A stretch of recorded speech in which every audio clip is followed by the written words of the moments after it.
Welcome to S99 TV news. TDP కొత్త కమిటీల ప్రమాణ స్వీకార కార్యక్రమంలో పార్టీ వ్యవస్థాపక అధ్యక్షుడు ఎన్టీఆర్ కి నివాళులర్పించిన ముఖ్యమంత్రి చంద్రబాబు, మంత్రి నారా లోకేష్, పోలిట్ బ్యూరో సభ్యులు, కొత్త కమిటీ సభ్యులు. ఎంత పుణ్యం చేసుకుందో వెండి తెర నిన్ను కనగా, ఎంత కీర్తి పొందెనేమో పాత్రలేని కలతో.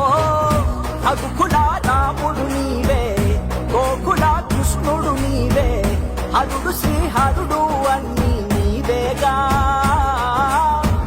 సూర్య చంద్రాదుల తేజం, విశ్వవిఖ్యాతుని రూపం, అన్నిటా తానై నిండిన ఆకాశం.